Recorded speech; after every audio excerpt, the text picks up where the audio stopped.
दोस्तों video start करने से पहले मैं सबको वार्निंग देना चाहता हूँ। ये वीडियो बहुत ही डिस्टर्बिंग है, इसलिए कमजोर दिल वाले इस वीडियो से दूर रहना, नहीं तो ये आपकी मेंटल हेल्थ पर असर डाल सकता है। हेलो दोस्तों, आज मैं एक्सप्लेन करने वाला हूँ 2017 में आई हुई एक हॉरर थ्रिलर मूवी ट्रॉमा को। मूवी की शुरुआत होती है एक दिल दहला देने वाली घटना से, जहाँ हमें दिखाया जाता है कि 1978 चाइल्ड में एक साइको किलर ने अपनी ही बीवी को कैद करके उसके साथ बहुत ही बुरी तरह से टॉर्चर किया था, यहाँ तक कि वो अपने ही लोगों से उसका डैश करवाता है। उसके बाद वो किलर उस औरत का प्राइवेट पार्ट बहुत ही बुरी तरह से फाड़ देता है, लेकिन इससे भी उसका दिल नहीं भरता। उसके बाद वो अपने बेटा जॉन को पकड़ लाता है और वो अपने बेटे को वाइग्रा का एक हैवी डोज देता है। फिर वो उससे एक बहुत ही घिनौना काम करवाता है। वो किलर जॉन से जबरदस्ती अपने माँ का डैश करवाता है और उसी दौरान वो किलर अपनी बीवी को गोली मारकर उसकी हत्या कर देता है। यहाँ से सीन शिफ्ट होता है और हमें 2011 चिली को दिखाया जाता है, जहाँ दो लेस्बियन लड़की कमिला और जूली को दिखाया जाता है जो आपस में रोमांस कर रहा होता है। उसके बाद हमें और दो लड़की मागदा और एंड्रिया से मिलवाया जाता है, जिनमें से एंड्रिया कमिला की बहन थी। अब ये लोग अपनी जिंदगी बहुत खुशी खुशी बिता रहा था, बट उनकी जिंदगी तब बदल जाता है जब वो लोग वेकेशन पे शहर से दूर बाहर घूमने जाते हैं। फिर आगे हम देखते हैं कि ये लोग रास्ता भटक गए हैं, इसलिए वो लोग रास्ता पूछने के लिए पास की एक बार में जाता है, जहाँ बार में हर एक आदमी उन्हें अजीब ढंग से घूरे जा रहा था। फिर उनमें से दो आदमी उन लड़कियों के पास जाकर उन्हें चारों ओर से घेर लेता है, पर तभी वहाँ पर जॉन आके उन लोगों को भगा देता है।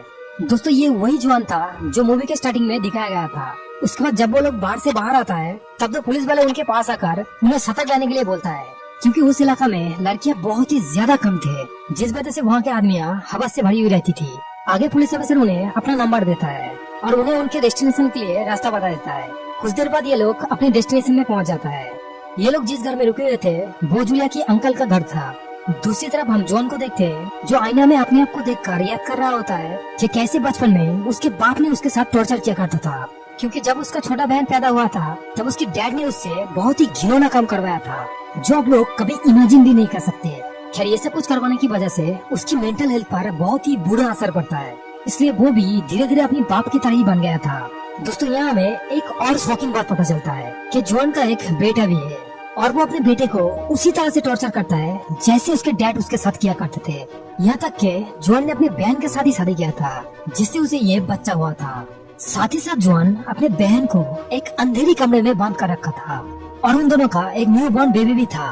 अब जॉन अपनी बहन के पास जाकर उससे कहता है कि जिस तरह से मैंने तुम्हें ट्रीट किया है, अगर आज हमारा मॉम जिंदा होता तो बहुत खुश होता।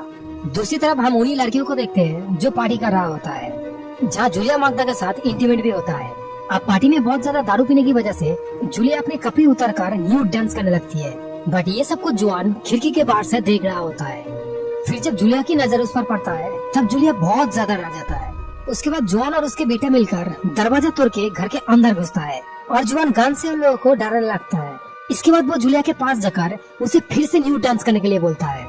अब जूलिया को मजबूरी में ऐसा करना पड़ता है। फिर वो दोनों जूलिया का डांस देखते हुए कमिला और मागदा के साथ गलत हरकत करने लगती है। फिर अगले ही पल जॉन कमला को टेबल पे लेटाकर और उसका बेटा मागदा को नीचे लेटाकर पीछे से उनके अंडरवेयर उतारते हुए बहुत ही बेरहमी से उनके साथ डैश करता है। अब यहाँ जॉन के बेटे के अंदर इतना ज्यादा आवाज होता है कि वो मागदा का गाल दांतों से काट कर फाड़ देता है। फिर अपना काम खत्म करने के तुरंत बाद ही वो नमक लेकर मागदा के मुंह पर छिड़क देता है। साथ ही साथ वो नमक को उसके लोअर पार्ट में जबरदस्ती घुसा देता है, जिससे मागदा को बहुत ही ज्यादा तकलीफ होता है। इधर जॉन भी एंड्रिया के पास जाकर उससे कहता है कि कल तुम्हारी बारी है। ये बोलकर जॉन और उसका बेटा सो जाता है। फिर अगले दिन सुबह मागदा को जॉन की गन मिलता है, बट वो जॉन को मारने की हिम्मत नहीं कर पाती, इसलिए वो खुद को ही मारने जाती है। बट वो ऐसा कर पाती उससे पहले ही जॉन पीछे से उसे शूट करके उसकी खोपड़ी उड़ा देता है। उसके बाद जॉन उन लड़कियों से ये बोलकर वहाँ से चला जाता है कि हम लोग रात में फिर से आएंगे, और जाते वक्त जॉन एक छोटी बच्ची को उठाकर अपने साथ ले जाता है। वही बाकी बची लड़कियाँ पुलिस को कॉल करके अपने साथ हुए सारे इंसिडेंट के बारे में बताने लगता है। इस पर वो पुलिस वाला समझ जाता है कि यह किसका काम है, पर अब जो कि जॉन बहुत ही खतरनाक आदमी था, इसलिए वो लोग उन लड़कियों का मदद करने से मना कर देता है। बट बहुत समझाने के बाद वो लोग मान जाता है। उसके बाद वो पुलिस ऑफिसर उन लड़कियों को लेकर जॉन के अड्डे पर जाने लगता है। फिर वहाँ पहुँचने के बाद वो लोग लड़कियों को कार में छोड़कर खुद अंदर जाता है और वो लोग जॉन को सरेंडर करने के लिए बोलता है। इस पर जॉन भी खुशी खुशी मान जाता है और उनसे कहता है, ठीक है, मेरे पास आओ और मुझे अरेस्ट करके ले जाओ। लेकिन जब उनका सीनियर ऑफिसर जॉन को अरेस्ट करने के लिए उसके पास जाता है, तब जॉन अपने जेब से चाकू निकलकर उसके सिर के आर पार कर देता है उसके बाद वो एक एक करके हर एक आदमी का बहुत ही बेरहमी से गला काट कर मार डालता है। आखिर में एक पेड्रो नाम की पुलिस ऑफिसर बच जाता है, बट वो भी बहुत ही बुरी तरह से घायल होता है।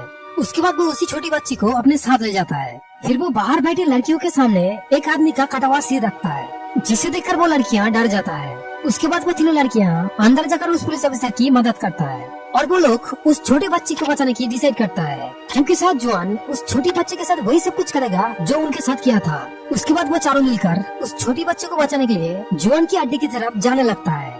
दूसरी तरफ जुआन अपनी बहन के पास जाकर उसकी बेड़िया खोल देता है और उससे कहता है कि मैं तुम्हारे लिए एक छोटी बच्ची लाया हूँ और तुम इसे पाल पोस कर बड़ा करो। इसके बाद जुआन फिर से आईना के सामने जाता है और वो याद करता है कि बचपन में जब उसका डैड उसे गोली चलाना सिखा रहा था, तब कुछ विरोधी दल ने उनके ऊपर हमला कर दिया था, क्योंकि वो लोग बच्चों को डिक्टेटर के हाथ से छुड़ाना चाहता था। और इसी गोलीबारी में जुआन का डैड भी मारा गया था और उन लोगों ने जिसको बच्चा समझ के छोड़ दिया था वो तो आस्तीन का सांप निकला, क्योंकि जुआन एक चाकू निकलकर एक एक करके सबको मार डालता है।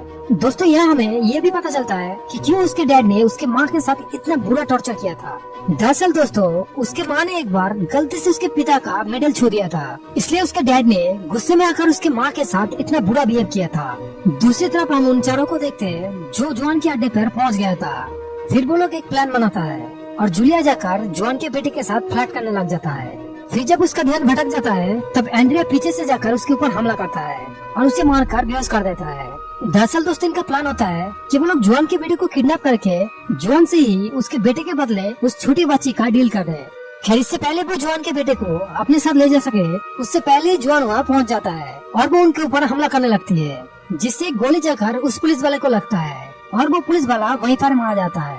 अब वो तीनों लड़कियां जुआन से बचने के लिए वहाँ से भागने लगती है, बट उसी दौरान जुआन का बेटा भी जाग जाता है और वो भी उनके ऊपर हमला करने लगता है और इसी दौरान वो जूलिया को ऊपर से नीचे फेंक देता है, जिससे जूलिया घायल हो जाता है। लेकिन बाकी बचे दो लड़कियां जुआन के बेटे के ऊपर भारी पड़ जाता है और वो लोग एक ईंट लेकर जुआन के बेटे का गोटिया फोड़ देता है, जिससे वो वहीं पर मारा जाता है। और तभी वहाँ पर जुआन भी पहुँच जाता है, जिसे देखकर वो दोनों लड़कियां जूलिया को वहीं पर छोड़कर भाग जाता है। अब जुआन अपने बेटे को मरा हुआ देखकर बहुत ही ज्यादा गुस्सा हो जाता है और तभी उसकी नजर जूलिया पर पड़ता है और वो उसे उठाकर अपने साथ ले जाता है, जहाँ वो जूलिया के मुंह में कई सारे नुकीले वायर लगाकर हाइड्रोलिक से खींचने लगती है, जिससे जूलिया का मुंह ऑलमोस्ट फाट के निकलने वाली होती है। साथ में वो जूलिया के बॉडी में हर जगह काट लगाकर उसमें नमक छिड़क देता है। अब जूलिया का चिल्लाने की आवाज सुनकर वो दोनों लड़कियां वहाँ आ जाता है और वो जुआन के ऊपर गन तन के जूलिया को छोड़ने के लिए बोलता है, पर तभी जुआन एक लोहे की रॉड लेकर जूलिया के मुंह में फंसाकर खींचकर उसका जबड़ा तोड़ देता है, जिससे जूलिया की भी मौत हो जाता है। ये देखकर कमिला जुआन के ऊपर हमला करता है, पर जुआन उसे पकड़कर मारने वाली होती है। तभी एंड्रिया जुआन के ऊपर गोली चलाता है और उसमें से एक गोली कमिला को लग जाता है, जिससे वो बुरी तरह से घायल हो जाता है। तभी एंड्रिया को एक बच्चे का रोने का आवाज आता है और वो उस आवाज को फॉलो करते हुए एक कमरे के अंदर जाता है, जहाँ उसे जुआन की बहन और उसकी बेटा मिलता है। फिर वो जुआन की बहन को मारने जाती है, पर जुआन की बहन उससे जान की भीख मांगता है, तो एंड्रिया उसे छोड़ देता है। फिर जब एंड्रिया कमिला को देखने उस रूम पे आता है, तब वो देखता है कि कमिला वहाँ पर नहीं है, साथ ही साथ जुआन का बॉडी भी वहाँ नहीं है। इसका मतलब जुआन अभी भी जिंदा है। फिर एंड्रिया कमिला को ढूंढते हुए एक कमरे में जाता है, जहाँ जुआन उसके ऊपर हमला करता है और जुआन एक चाकू से उसके पैर में स्टेप करता है। बढ़िया एंड्रिया किसी तरह से अपने आप को छुड़ा लेती है और वो दोबारा से जुआन के ऊपर गोली चलाता है, पर इससे भी जुआन नहीं मरता है। तभी वहाँ पर एंड्रिया को कमिला की डेड बॉडी मिलता है, जिसका दिल निकलकर जुआन ने मार डाला था। दूसरी तरफ जुआन एक चाकू लेकर उसकी तरफ बढ़ रहा होता है, लेकिन इस बार एंड्रिया उसे गोली मारने की बजाय तेजाब के बोतल पर गोली मारता है, जिससे वो तेजाब जुआन के चेहरे पर पड़ता है और उसकी बहुत ही बुरी तरह से मौत हो जाता है। साथ ही साथ वो तेजाब एंड्रिया के मुंह में भी लगता है, जिससे उसका मुंह भी जल जाता है। इसके बाद एंड्रिया गन लेकर वापस से उसी रूम में जाता है जिस रूम में जुआन का न्यू बॉर्न बेबी था। उसके बाद एंड्रिया उस बच्चे के पास जाता है और इस टाइम पर एंड्रिया को लग रहा था कि ये जुआन का ही बेटा है और शायद कल ये भी बड़े होकर अपने बाप की तरह ही बनेगा। अब जब वो उसे मारने जाती है तभी पुलिस की बेकार टीम वहाँ आ जाता है और वो लोग बिना कुछ सोचे समझे एंड्रिया को इस हालत में देखकर उसके ऊपर गोली चला देता है। सो मूवी के एंडिंग में हम जुआन के बहन को देखते हैं जो उसी छोटी बच्ची को लेकर वहाँ से निकल जाता है। और दोस्तों, इसी के साथ ही ये मूवी यहीं पर खत्म हो जाता है।